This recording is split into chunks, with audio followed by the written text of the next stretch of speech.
All right, everyone. Welcome to episode 16 of The One New Man. My name is Chris, and I'm here with my co-host, John Myers, obviously. And today we have a very special guest with us. And this is one of my longtime good friends. John is going to give you a update on who this is to him.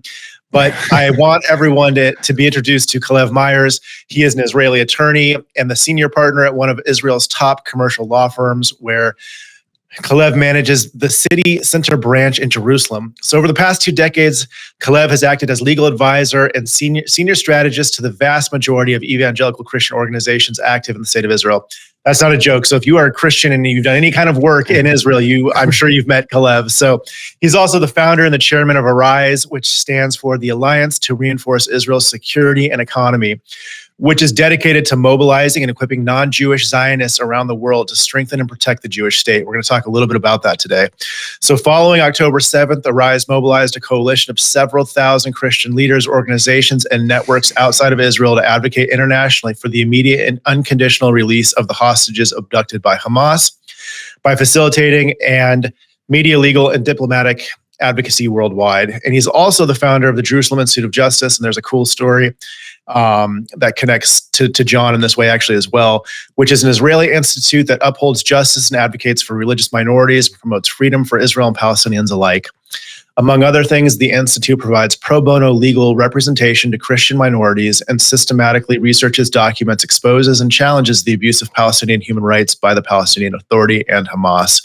He is also a member of the board of trustees of the International Association of Jewish Lawyers and Jurists, and he lives, most importantly, in the Judean Hills with his wife Shelley and his 5 children and 1 granddaughter. So that's the official bio on Calev. John, why don't you give us the more personal one? Well, I've known Calev for quite a while. How old are you, Calev? 50. Wow. Okay, so I've known Calev for 50 years, and that was there when he popped out into this world. And anyway, for most of which we've been friends. Yeah, well, we've had our moments, but you're right, absolutely. And no, so I just want to say, and I say this really from the depths of my heart, that I, of course, love Calev very much, but also respect him greatly. He is a tremendous blessing as a son. Very, very busy guy. I feel like God's using him in powerful ways, but he finds the time to give me a call just about every week, and we spend what, half an hour, sometimes more, an hour talking. And we have interesting conversations, frankly, because it's funny. Calev's mother, my wife, Darielle, she's very interested in all the news about the grandkids, et cetera, et cetera.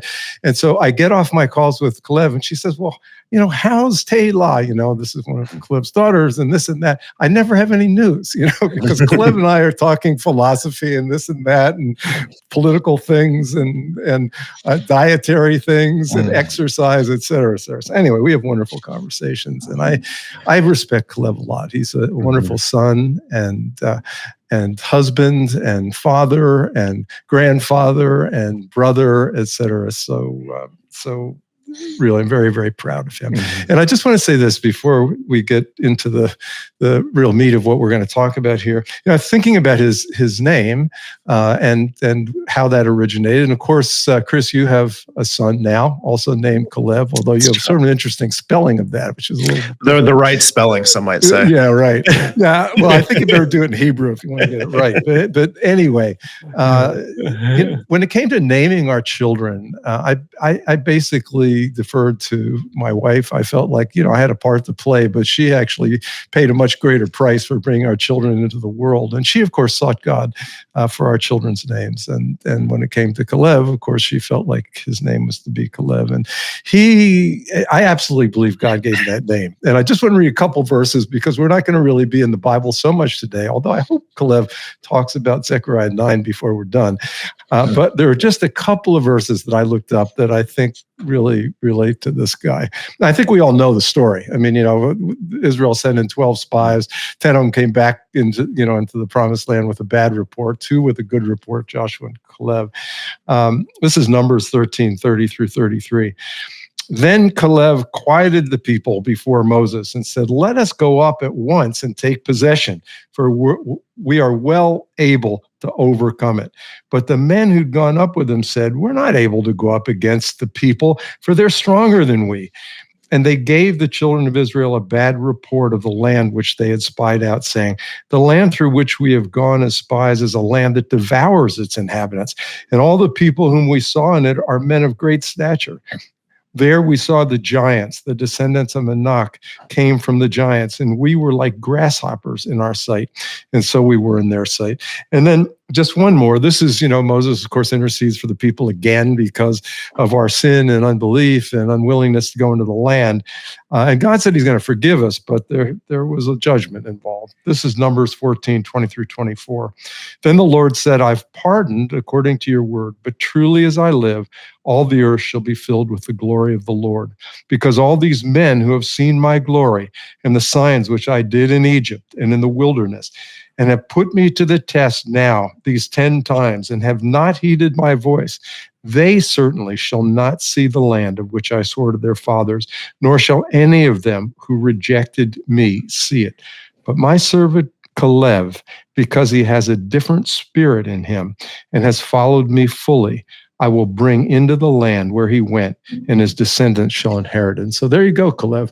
Your descendants, and you do have, quite a few in your quiver are going to inherit the land. But I really believe that about Calev with all my heart. He does have a different spirit, and it's just the way he sees things. There are people that try to work up their faith, but it's just this is just Calev. And I'm going to end with this personal stuff, but sometimes if I'm sort of going through a hard time, I'll talk to Calev, and we won't even talk about necessarily whatever it is I'm going through. And I'll get off the phone and I'll think, man, I feel better. I mean, life is better. There's more possibility here, et cetera. And that's just who he is. So, okay, enough. I feel like you're setting a very high bar for this conversation. Well, I hope I haven't embarrassed you too much. Well, obviously, those scriptures are regarding a different Calev, but I hope that you live up to the name. You live up to the name, and besides, you don't have to worry about fulfilling it because you'll have so much faith that you will. So don't worry about it. I will say though that just to reciprocate that I have the highest honor for both of you too. And the reason I call you every week, Dad, is not just because I want to be nice to you and I'm afraid that you're going to, be lonely or something like that. But I need you in my life. And I call you because that's important to me. I think everybody in this world has that space in their heart that can only be filled by a father. And I think you do a great job of that in my life. So I love what you're doing. I love this ministry. I love Israel's story, and you're still an inspiration for me personally. That's awesome.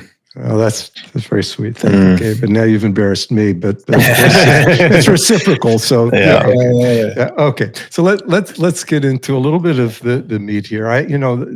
This recent war that Israel's in. Of course, Israel's been fighting basically since the Jews have been back in the land.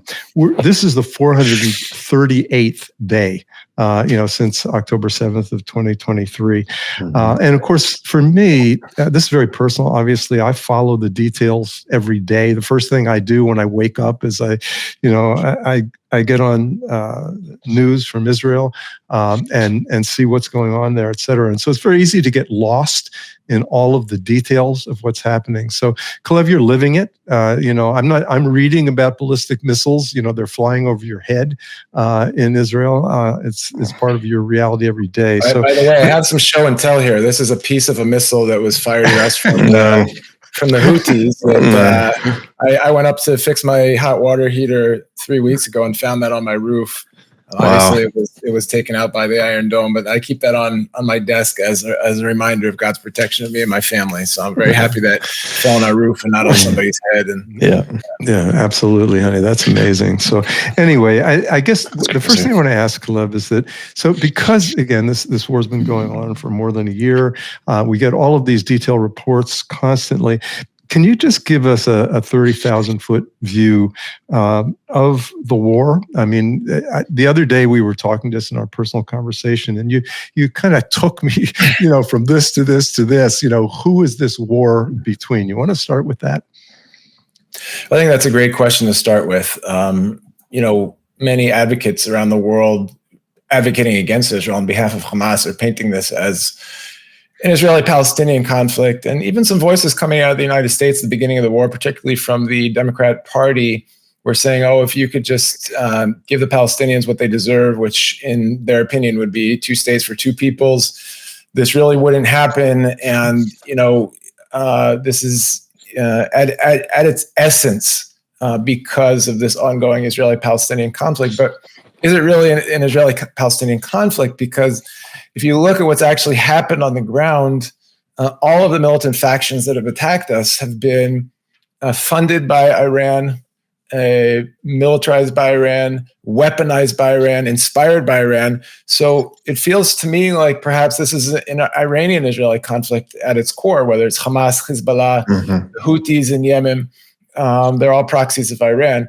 But is it really just an Israeli-Iranian conflict? Because right now you have Russia, China, North Korea, Turkey backing Iran in this and its proxies.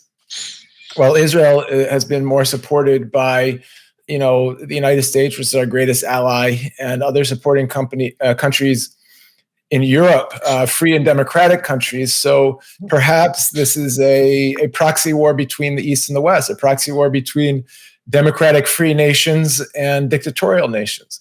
But is it just a proxy war between democratic free nations and dictatorial nations? Because I think the 3 of us on this call would agree that there's a spiritual aspect to it. And perhaps this is a war between light and darkness, between the powers of heaven and the powers of hell, between God and the hordes of darkness, whatever that looks like. Those who love and want to preserve life, and those who want to take life and spread death throughout the world. In any one of those lenses that you look at, there's no question that Israel is on the front lines of all of that. And what I see now that we're over a year beyond October 7th, this is the longest year in the history of Israel, is I think that the forces of darkness grossly underestimated the resilience and the fortitude of Israel.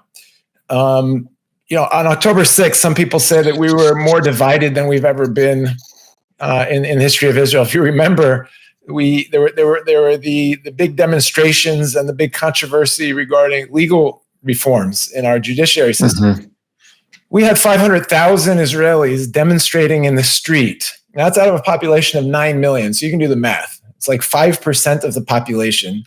In the United States, let's say 20 million people in the streets twice a week for 6 months.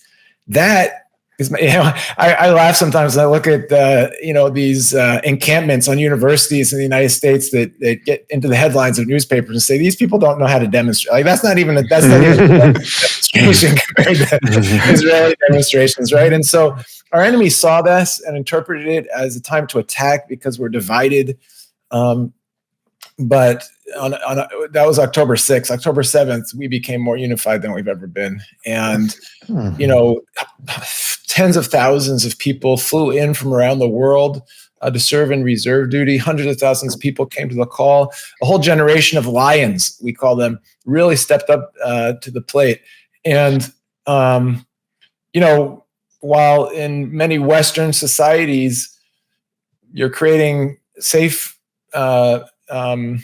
rooms, safe spaces on campuses because of microaggressions.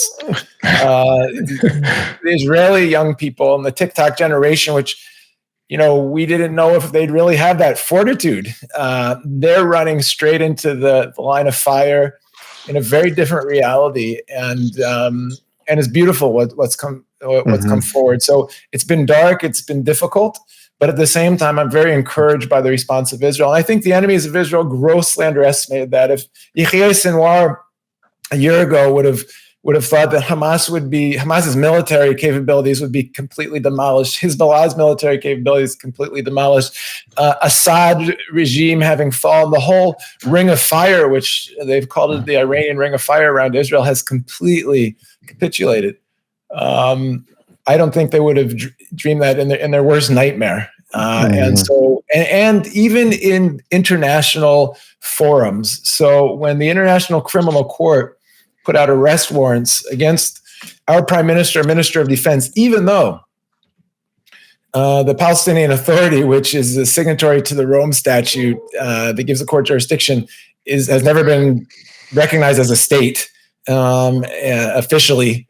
And even though Israel is not a signatory to the Rome Statute, so they shouldn't have jurisdiction, and even though Israel has a complementary legal system, so if we were signed on the Rome Statute, they still wouldn't have jurisdiction because we're a country that does try our presidents and prime ministers. Our prime minister is on trial right now for criminal offenses.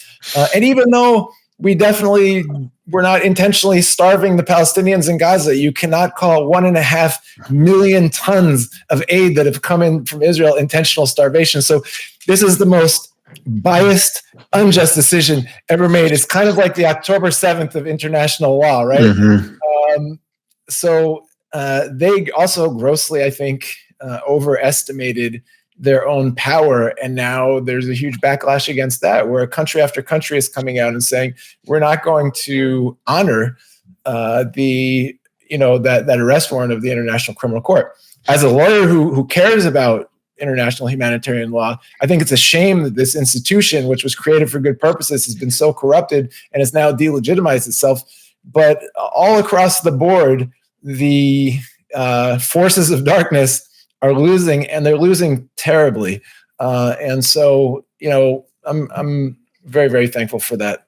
Calev, in some ways, and so I don't know if you want to add to what you've already said, because in some ways you've answered my next question. When I look at what has taken place in this war, I mean, I don't, and maybe you'll talk about this, maybe not, but I don't think people quite understand the challenge that Israel had to face fighting in Gaza. I mean, obviously there's been so much criticism and of civilian suffering, et cetera, but you have an enemy that has built this underground terror structure, the biggest one ever built in the history of the world, under one of the most densely populated areas in the world. And then Israel has to go and take them out. And of course, they don't value life, as you said, they value death. And so, it's actually part of their PR campaign to have civilians hurt. So meanwhile, the Hamas fighters are hiding in tunnels, the civilians are above ground, and the Israeli army has to function there, et cetera, et cetera. And so anyway, and I think another dynamic in this is the fact that the current administration in the United States slow-walked all of this. At the same time, they provided some support and arms to Israel. At the same time, they're saying, don't do this and don't do this and don't do this, which I think made it much more challenging for Israel. So you saw in this war, this extended period of time, as you said, I think, Calev, before, the longest war in Israel's history. And at times it seemed like not that much was being accomplished that quickly. And all of a sudden, you see Hamas decimated, Hezbollah, their capabilities greatly diminished. And then, apparently these, the rebels in Syria, looking at all of this, seeing that Hezbollah, who's associated with Iran, that they have been greatly weakened. The Soviet Union that supported Syria also is tied down in this war in Ukraine, and so on and so forth. Iran's capabilities also were diminished by Israel's retaliatory strikes, and they saw an opportunity to overthrow the Assad government. And all of a sudden, out of a situation that looked like it was somewhat bleak, tremendous things have taken place, and as you have already alluded to. So I guess my question is, if you want to expand on any more, is what do you see in the big picture has been achieved here? And also, what does it portend for the future of Israel and for the Middle East? Yeah, it's a great question. And so first of all, what you said is absolutely true. This is the most complex urban warfare that's ever been fought by any army in the history of warfare that we're aware of. I mean, you're talking like 500 kilometers tunnels, concrete tunnels underneath an urban area that's densely populated. The fact that Israel's come out of this, I don't know if you guys saw I think it's called the Henry Jackson Society, just put out a report yesterday clarifying some of the numbers, and they went in and actually looked at all the people who were declared to be killed, and found that that there were thousands of them, like 30 to 35-year-old men that had been categorized as women and children in the reports that came out from Hamas. And then there are also like 5,000 that had died of natural causes, cancer, and with strokes and so on and so forth, that were also put in there. And so basically, the real numbers that are coming out are that there's between 30 to 35,000 dead, and 17,000 of them have proven to be combatants. So that's about a 1-to-1 ratio of civilians to combatants, which is better than I think the United States has ever had in any of its wars. And while we're fighting in the midst of this crazy, difficult situation, so Israel has gone above and beyond to actually be an example to the world of minimizing civilian casualties in the midst of a very difficult conflict. Obviously, the Beeper operation in Lebanon was probably the most humane way to neutralize a security threat that any army or intelligence service had done any time, anywhere, because that was like 20 combatants to every civilian casualty. It was so pinpointed, and you had to be in the decision-making machinations of the military wing of Hezbollah to have that beeper blow up in your pocket or in your hands or whatever it was. So it's really been amazing. Everything has shifted to your point, and all the forces of darkness I mentioned have been, Iran's ring of fire has completely crumbled. Right now, it's basically defenseless from air attacks, so Israel can go in and take out their nuclear capability if we want to. Russian influence in this region has also diminished. Of course, they have a lot of problems up there in the war in Ukraine, but they're just evacuating their bases right now in Syria. And some of the elements that you reached out to, of course, the Kurds have had a good relationship with Israel for many years. Now even the rebel forces are trying to reach out and say, we don't want war with Israel. What can we do to live together in neighborly peace? From a biblical perspective, you asked the question are we seeing right now Isaiah 17, which leads up to Isaiah 19. Isaiah 17 talks about basically Damascus being flattened and demolished.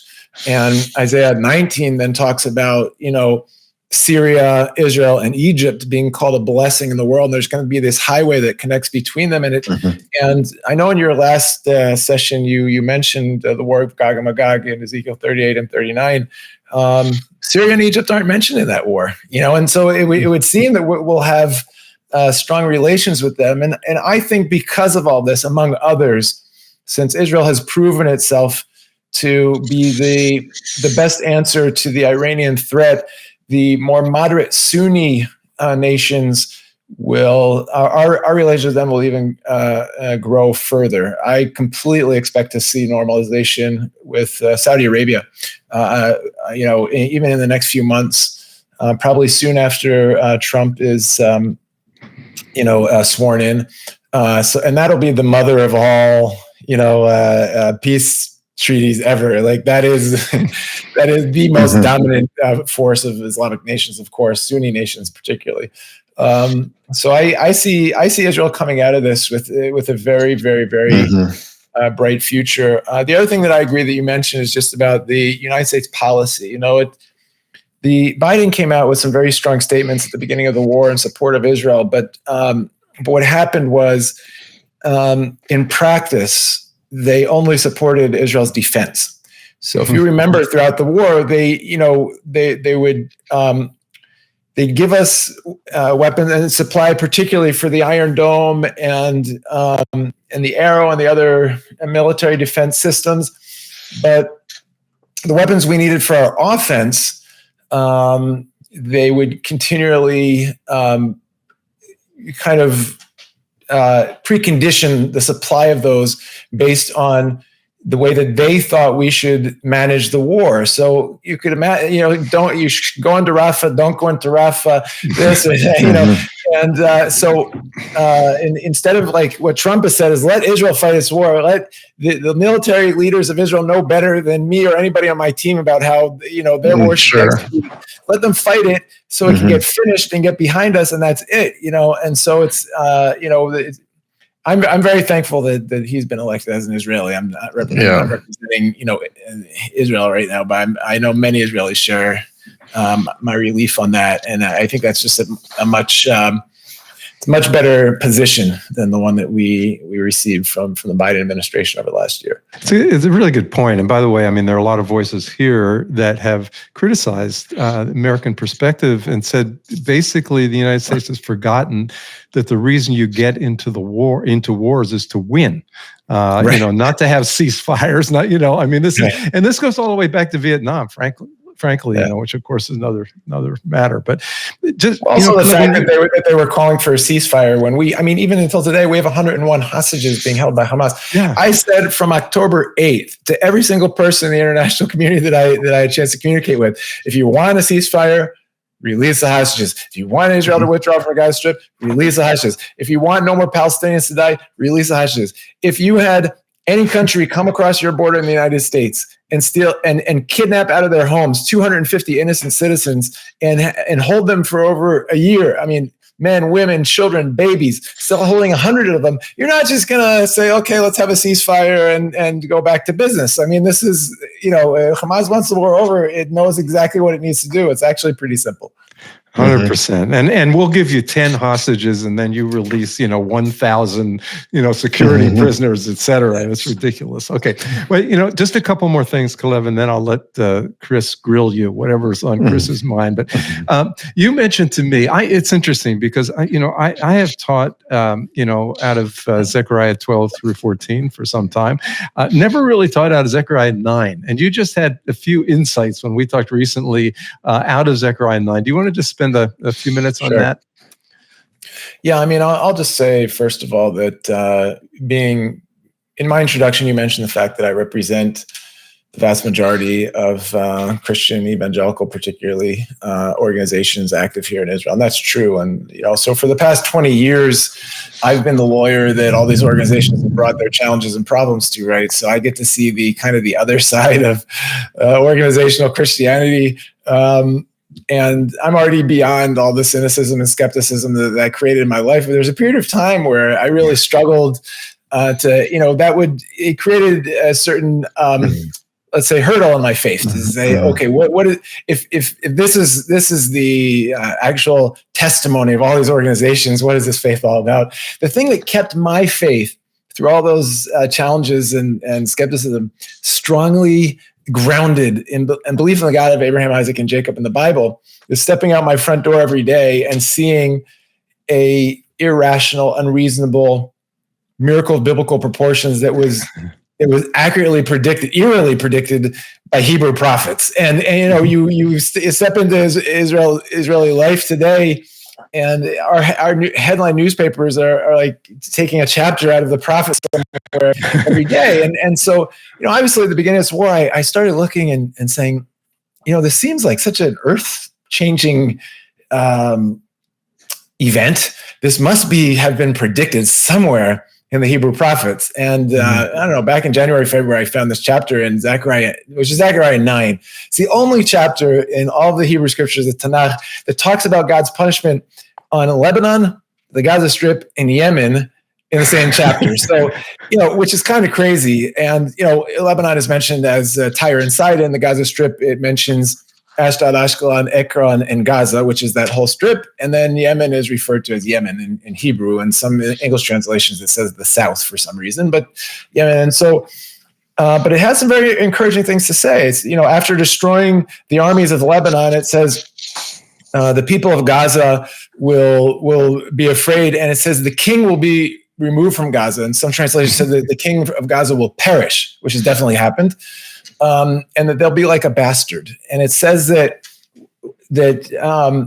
the blood and abominations will be removed from their teeth.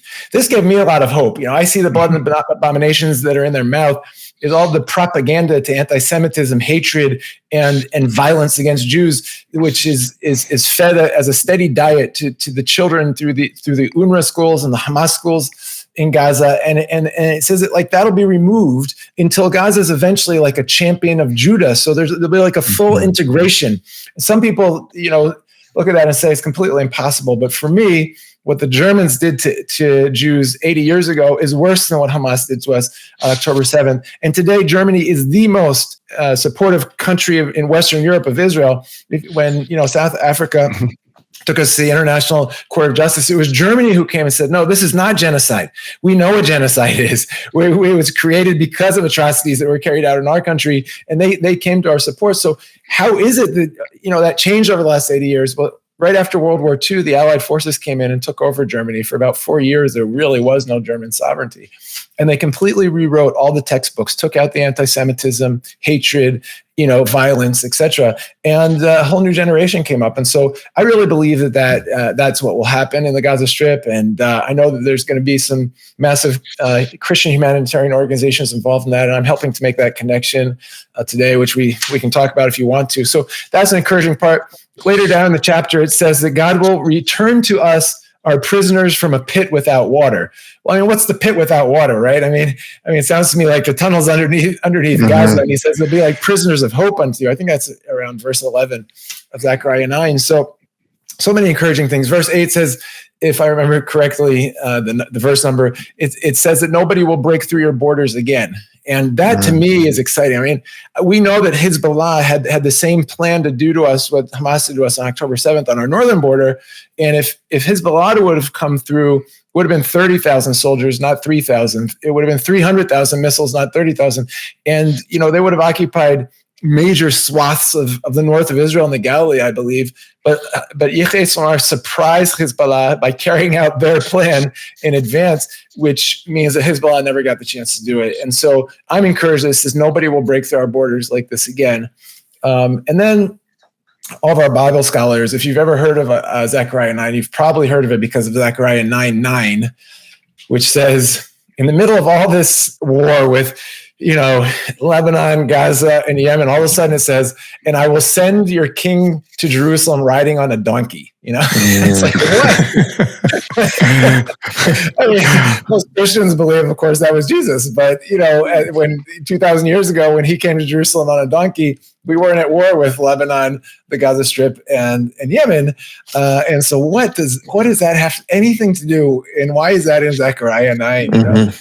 To me, that inspires me to think that it's a call to kingdom organizations. Let's say our Christian friends around the world who are carrying at least the essence of the King, which is righteousness, peace, and joy, right into the heart of this very dark time in Israel, bringing their love, bringing their support. And I'm seeing that happen. I mean, October 7th was like shooting a flare into a very dark night. And all of a sudden you see exactly who your friends are and who your enemies are. And nobody has come forward to support Israel around the world like our Christian friends and communities. So that would be at least the metaphorical meaning of that, Zechariah 9:9 to me. It's great, Calev, how this is working, because usually your last comment leads me into the next question. This is my final question, because I want to give Chris time to ask you questions as well. But the final one was just that I really see a movement here in terms of the relationship between Christians, and particularly evangelical Bible-believing Christians and the nation of Israel. And this has existed for some time, but I feel like we're really moving deeper into this relationship. And so my question just is this, because I know you are in many, many ways a bridge between Israel and the believing evangelical community around the world. Why do you feel like this is such an important time for Christians around the world to support Israel? And also, what's the best way they can do it? And I know this is a very, very maybe broad question. we can ask that last question, John, at the end. Yeah, that's fine. Here. Yeah. Okay, that's a good. You're right, Chris. That's a good way to jump off. So I'm going to stop asking questions now and let the Duck Dynasty. I told Chris today, looks a little bit like somebody from Duck Dynasty. Anyway, ask questions of Clever. That's a legitimate rabbi beard right there, man. I think I'm probably gonna have to shave it soon, so I'm getting the mileage out of it. Yeah. Enjoy it while it lasts. I think it's good. Yeah. Well, I love this question because I think it centers really well, or I love the topics that we've discussed so far because I think it really updates and synthesizes the last 12, 18 months really, really well.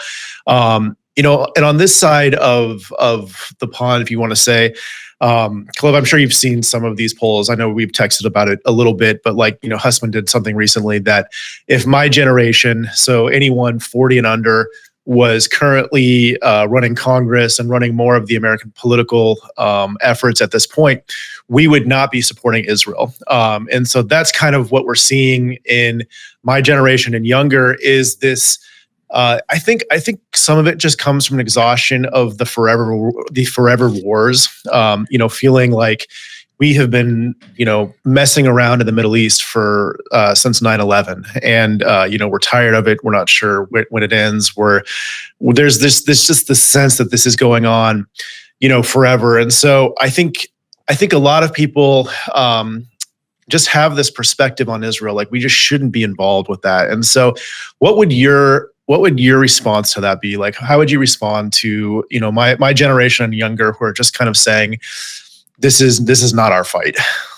Yeah. So, I mean, first of all, I'm very aware of that generational gap. And as I speak to crowds around the world on various occasions to support Israel, I always say the one thing that everybody has in common in the crowd is the color of their hair, right? So it's very rare to see, anybody under the age of 50, let's say, that pro-Israeli,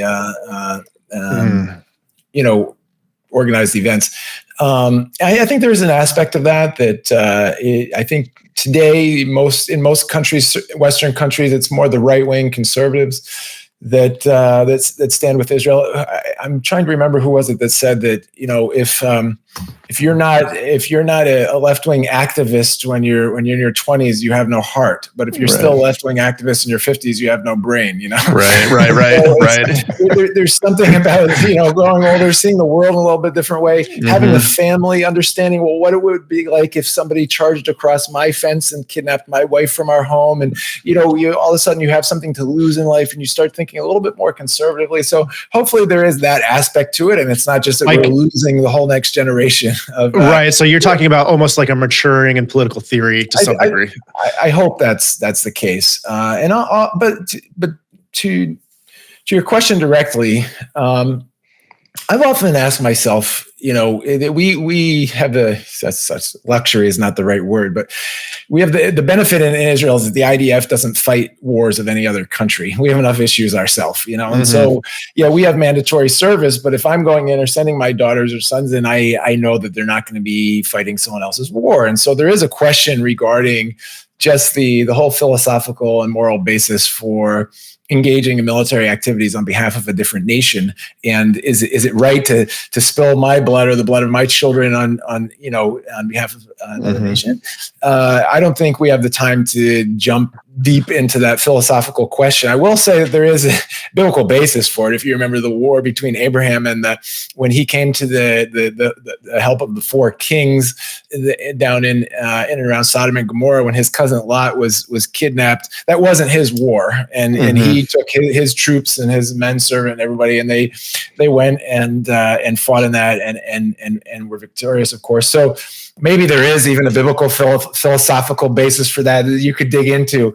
But I would say in general, with much power comes much responsibility. And America, as being the greatest superpower in the world today, I do think that there is a responsibility there, especially when you're dealing with Israel, which is a very key ally, and we can talk about why we're a key ally for many reasons, and why our relationship is very, very beneficial to the United States. If all those forces of darkness can just come across our border and wreak havoc and slaughter young people at a peace and love music festival and tear women and children out of their bed and burn families alive without any response, when you are the superpower with the greatest military in the world. I'm not saying put American boots on the ground here, but at least giving us that support to push back the forces of darkness. If you don't think you have any responsibility whatsoever in a situation like that, that's very troubling to me, actually. Yeah. Well, I think that's good. I totally hear that. I think someone would say to that is, because I can't imagine how this conversation would go if America was actually sending boots on the ground. Like, I think that there's just no way that would fly at this point. Right.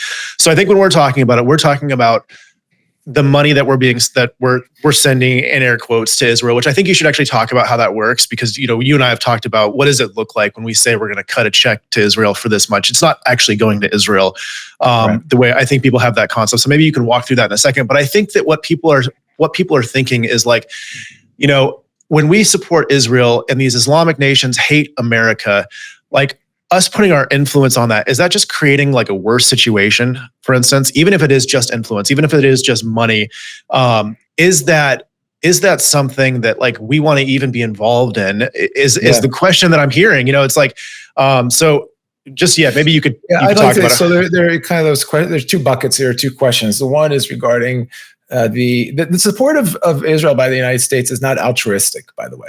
Yeah, I would argue that the support of the Palestinians by the United States is altruistic, because the Palestinians have no economy, nothing to offer, no benefit whatsoever. What happens is Israel has really surpassed even Silicon Valley with its technological developments. We have more research and design centers, high tech accelerators and incubators, and high-tech companies per capita than any country in the world by far. And this is ground zero for innovation, particularly military innovation. So our greatest export today is military technology, and the vast majority of that goes to the United States. So what happens is we create amazing ideas for, missile defense systems. I don't know if you know the new one that's going to be actually in being used soon, which is a laser Iron Dome. So because of each of those Iron Dome missiles costs like $85,000, and so when we're taking out thousands of missiles in our airspace, that becomes very expensive. We shoot them out with lasers, then it's a whole different story. So this is actually a bit proven technology. So what happens is these technologies are created and patented in Israel. They're basically licensed to the United States, and then those weapons are all manufactured in plants in the United States, a portion of them go to the United States defense, and then a portion of them come back to Israel based on the agreements between us. So the United States gets the best cutting edge military technology of anywhere in the world from Israel, and these big grants that are going to Israel's defense are actually paid to salaries of American citizens in American factories that are creating these weapons. And so there's no question that this is mutually beneficial, and it's great for the United States. Regarding, why are we getting involved in this? Because all these Muslim nations hate us anyway. I would argue today that since the first Trump presidency, when he went down to the Sunni nations and he said, you have to stop terrorism. This is your responsibility. And if you want a relationship with the United States, you need to take care of extremism, and so on and so forth. And that forged this new Sunni alliance, which is, and was the basis for the Abraham Accords, where not everybody, but many of the nations normalized relations with Israel, the United Arab Emirates, Bahrain, Morocco, Sudan, etc.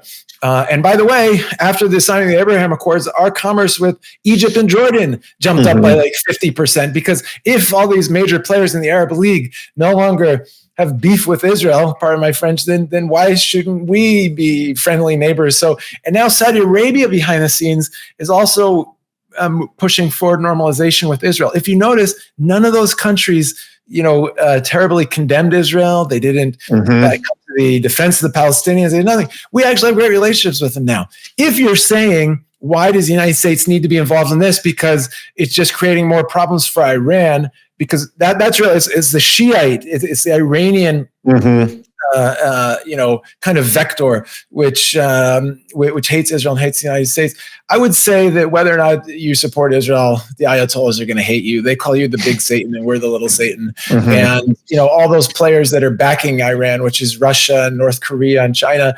They don't have the best interests of the United States in mind either. So I don't think there's no way to have peace with them anyway, essentially. So it's like there's no way to have peace with them. And I don't think by supporting Israel somehow you're creating more enemies in the Middle East. I really don't think that. I think that the moderate Sunni nations are happy to have the backing of the United States vis-a-vis Iran, and they're thrilled with what Israel has done to destroy all this influence of Iran throughout the Middle East.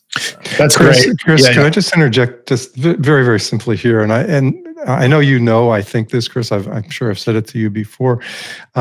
My concern as far as the United States support of Israel is not what's going to happen to Israel. Totally. I really believe God is going to protect Israel, frankly. But back to Genesis 12:3, I'll bless those who bless you and curse those who curse you. And I really believe there is a blessing that has rested on the United States because of our support for Israel. And I would hate to see this country lose that. I philosophically and spiritually believe that. That's not a geopolitical argument that I feel like we can use right now in what's happening, at least in the U.S., because I for a lot of reasons. And I think that even just the specter of replacement theology within the Christian church is rising again, especially in the 40 and under generation. And there is a real pushback. But I'm with you 100% on that, John. Like I'm not trying to shut that down. I understand that, Chris. And the other, just one other comment, really quick, and that is this: that after Israel was attacked twice, by hundreds of ballistic and cruise missiles, and there was the consideration that perhaps Israel would attack Iran's nuclear, facilities, et cetera, et cetera, and there was absolute pushback from the current administration, for Israel not to do that. And I love the fact Trump, at this point, I think this was even prior to, the fact that he was elected, said, what are you talking about? Why do you want to stop Israel, from destroying Iran's nuclear capabilities? This is going to benefit the entire world. So anyway, it's just another thought. And I agree. So these are the kind of things that I want to get to, because I think that there are geopolitical arguments that we can use here that are.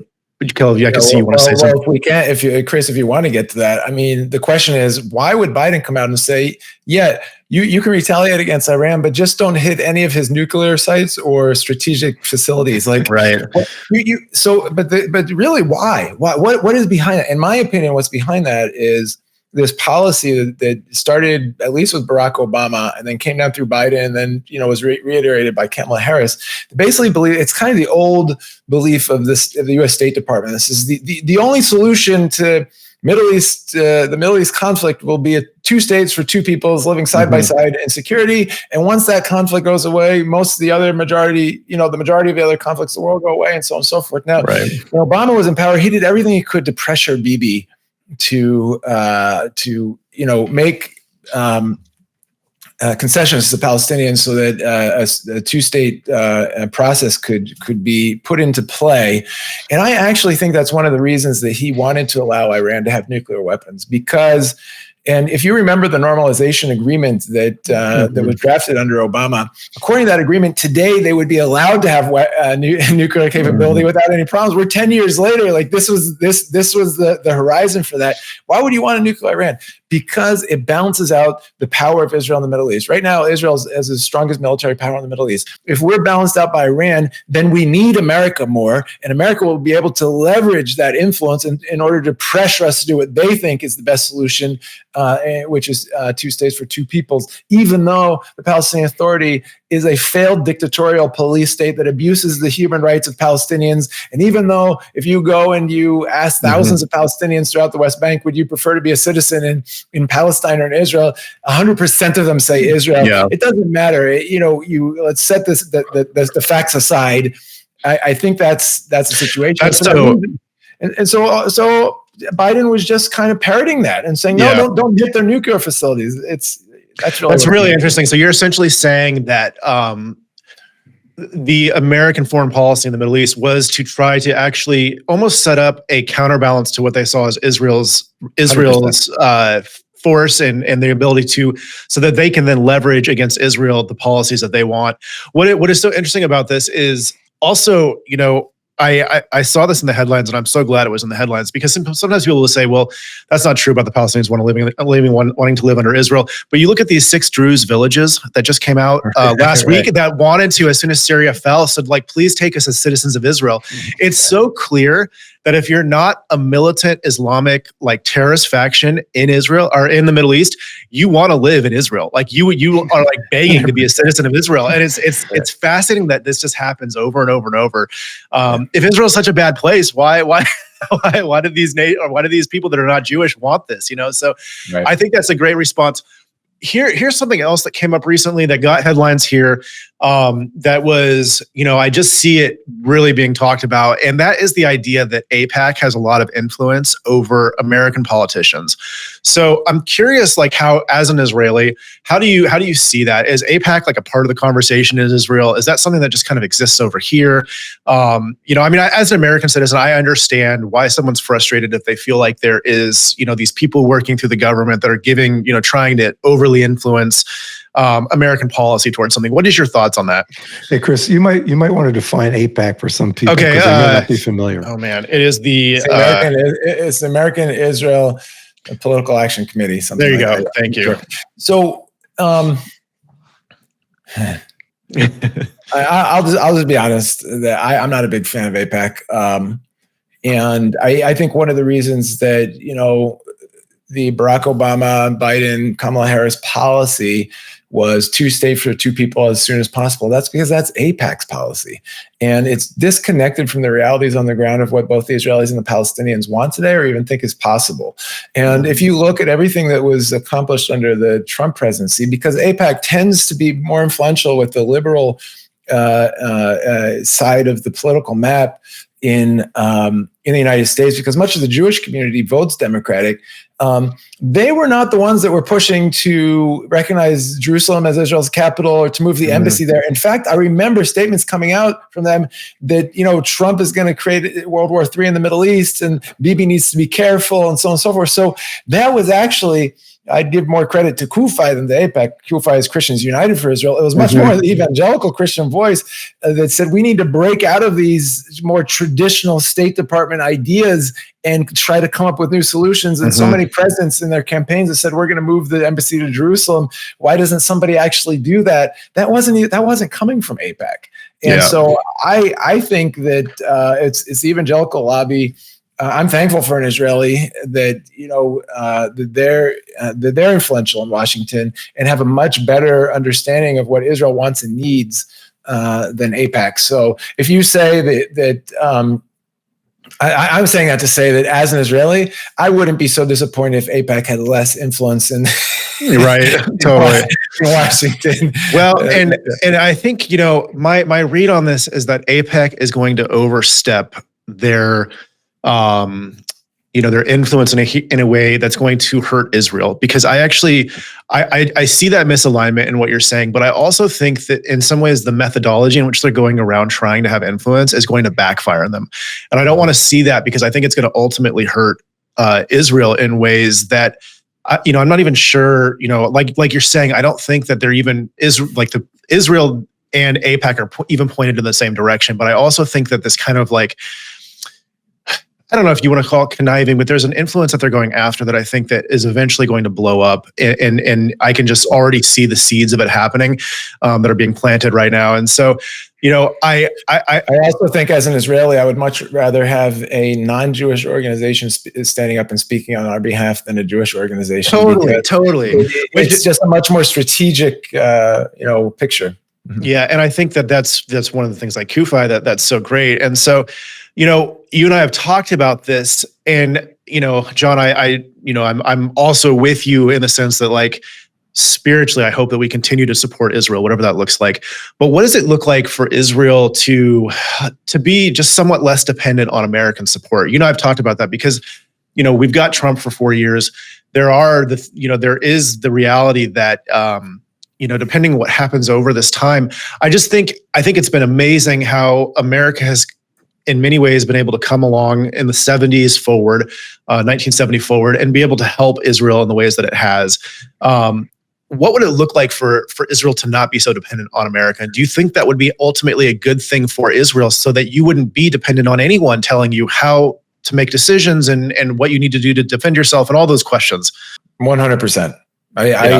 I think, I'm not the prime minister of Israel, and I don't have any political position. I'm a lawyer from Jerusalem, right? But in my opinion, the next government, or even this government, needs to start working right away to make sure that what happened during this war will never happen again, where we are so dependent on receiving arms from the United States or anyone else in the world that they can actually dictate terms of the way we execute a war that we need for our self-defense.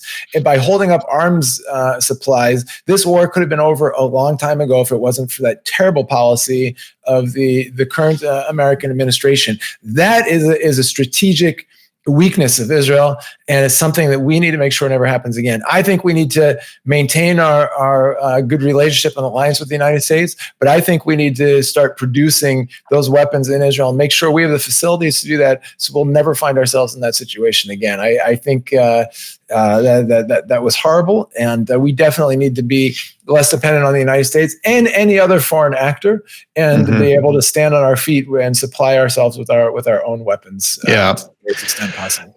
And I agree with that for the reasons that you just said. I actually think it's in Israel's best interest to not be dependent on us. It's like, absolutely. So I feel like that would be something that I think would be interesting to play out over the next 20 or 30 years. And I still want this partnership, this, whatever we want to call American and Israeli, this connection point. And maybe this is a good point to get into, to maybe just leave the geopolitical, John, and go back to your question, which is right now it seems like, the Christians around the world are the largest supporter of Israel. This is what I've seen over the last 20 years, John. This is what I'm sure, Calev, you would agree with this.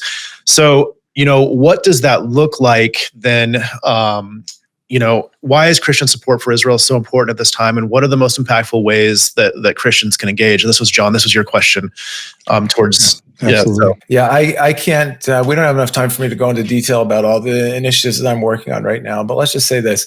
It needs to go both ways. Typically, Israel, a few politicians at the top of the spectrum have been cognizant of the importance of the support of the Christians around the world who love Israel. Since October 7th, it's been obvious to everybody, like the vast majority of people who support Israel around the world are not Jewish. And the government has, appreciated those dollars that have been invested in humanitarian projects, and they'll invite a Christian leader to a ceremony and shake their hand and so on and so forth. But there really hasn't been an official recognition of the strategic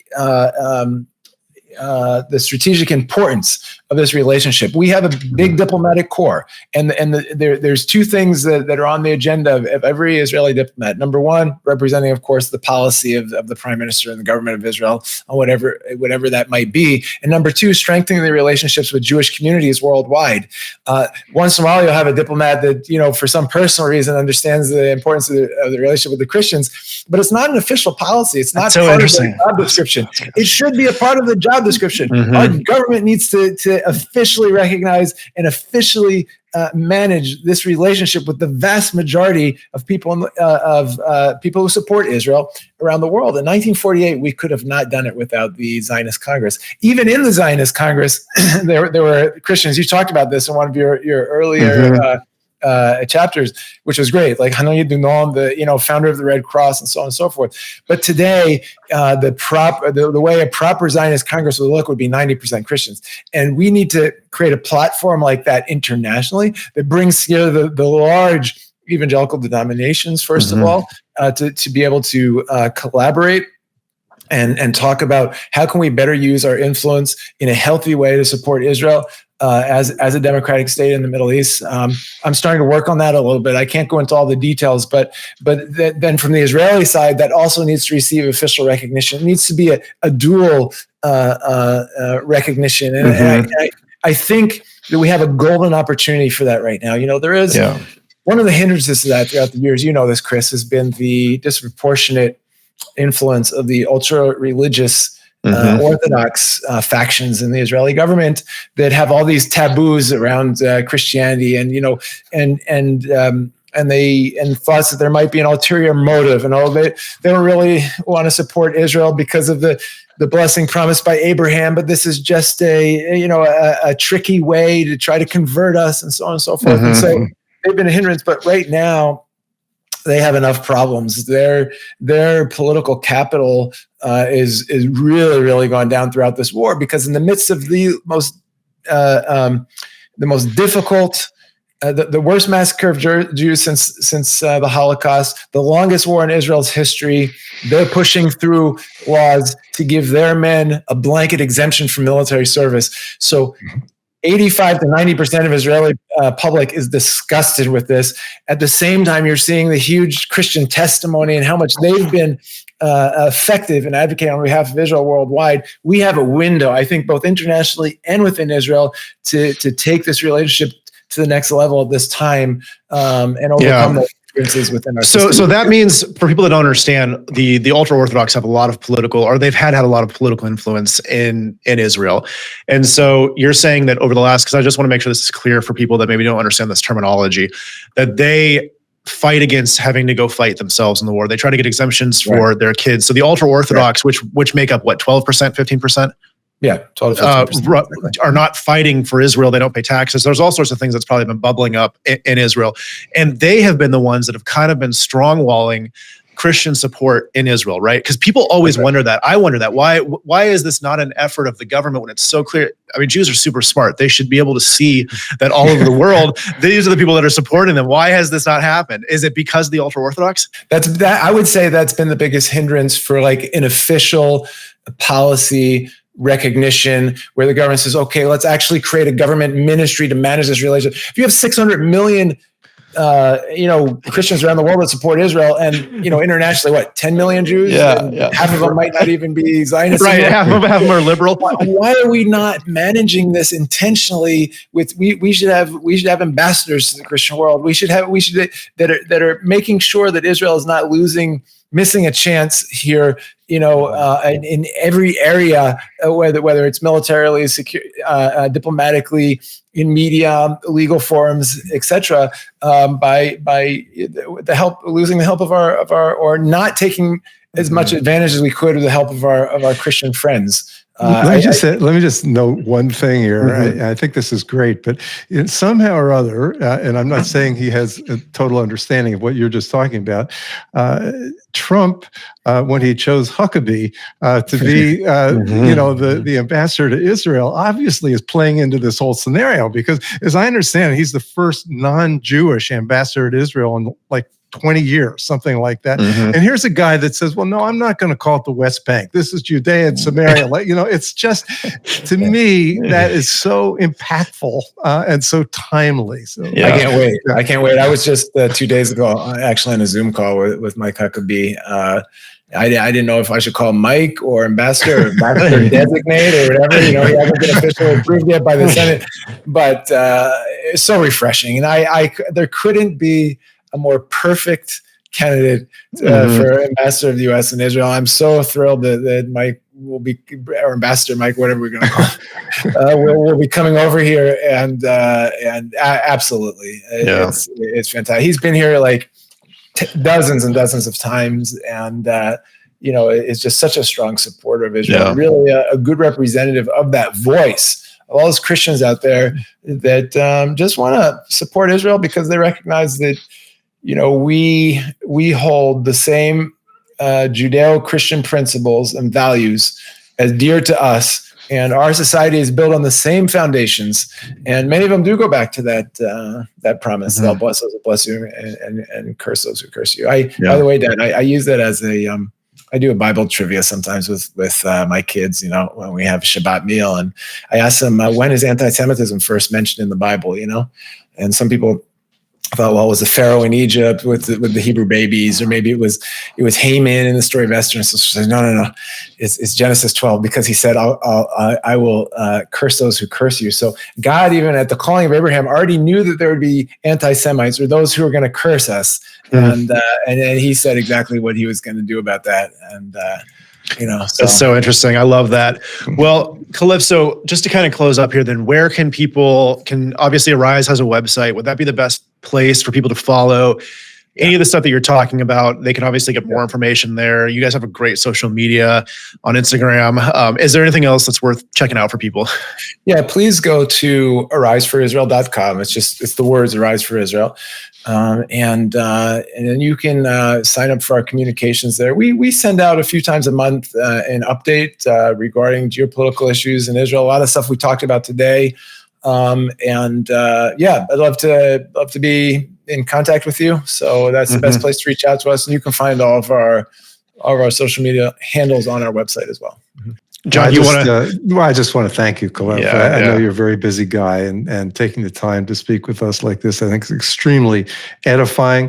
Chris, I think we need to get this out to as many people as possible. We covered a lot of ground here, and I think this is great. I have a feeling that you're going to be a guest that we recycle through as much as we can get time with you, Calev. So, we're very excited about that. And I, just on a personal note, I've also just been, as I went through, the early Zionist and really, it is not just a Jewish story. It's also a Christian story, And so, I just kept asking the question, Lord, like as the Christian side of this, what can we do? Like, what does it look like to rebuild these themes and these ideas? So, and I'm much more interested in that than I am a political solution right now. Yeah. And the political stuff is important.